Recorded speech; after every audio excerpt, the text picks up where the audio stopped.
It's dramatic surveillance video showing what happens when a school bus rolls over. 3, 2, 1. And in crash tests, it's not hard to see how tiny passengers can easily get hurt. It happened to Natasha Watkins' kids. March 12, 2012.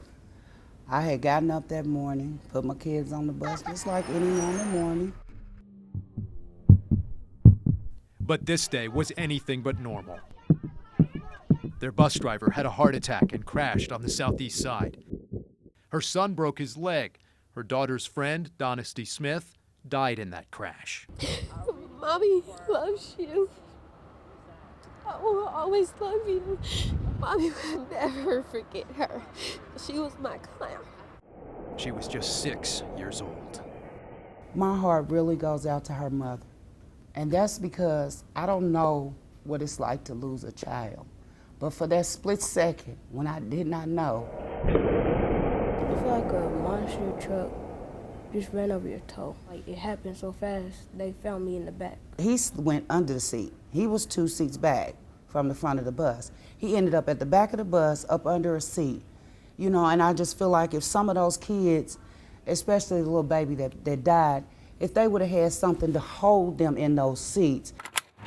This is a 3-point harness, a lap and shoulder belt system for school buses. And in one recent crash, those seat belts did their job. All 12 people on this special needs bus survived this nasty crash last year on I-65.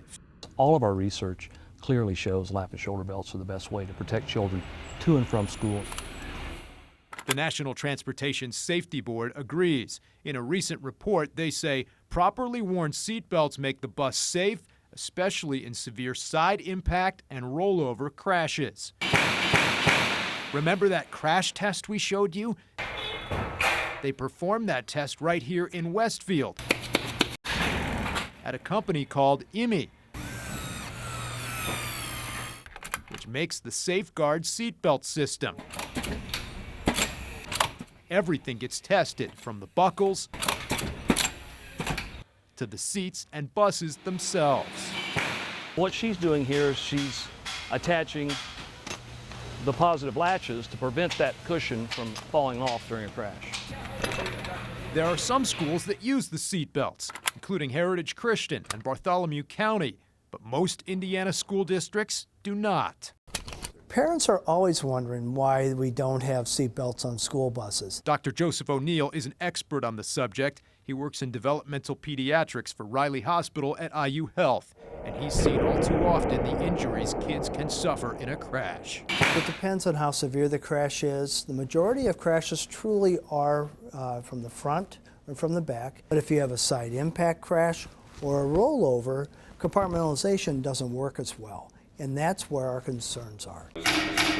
Concerns shared by State Rep John Bartlett, who tried for a 3rd straight year to pass legislation requiring seatbelts on newly purchased buses.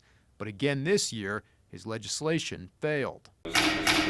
So many babies get on the school buses every day, and we're not protecting them. So why wouldn't school districts want to better protect our children? It's not a question about safety. Lap and shoulder belts are clearly the best solution. It's about money. Money most school districts can't come up with. What price would you put on the life of a child, especially if it's your child? It took a while for me to even want to put my kids back on the bus. And I just feel like they really need to push that law. These children have to be safe. Thankfully, her children are doing better. After 2 surgeries, Michael's playing football again. But while the physical wounds have healed, the emotional wounds haven't gone away. Kids, they don't understand why these things happen to them. We shouldn't be able to put a dollar sign on it. It shouldn't be a question of, do we have the money? It should be, let's get this done. Let's get her done. And there's another side to this too. I've heard from a couple of former bus drivers who've said they don't think seatbelts would be a good idea if they needed to evacuate the bus or if there were a fire. And as for the money involved, it is significant. State education officials have said it could cost as much as $15,000 per bus.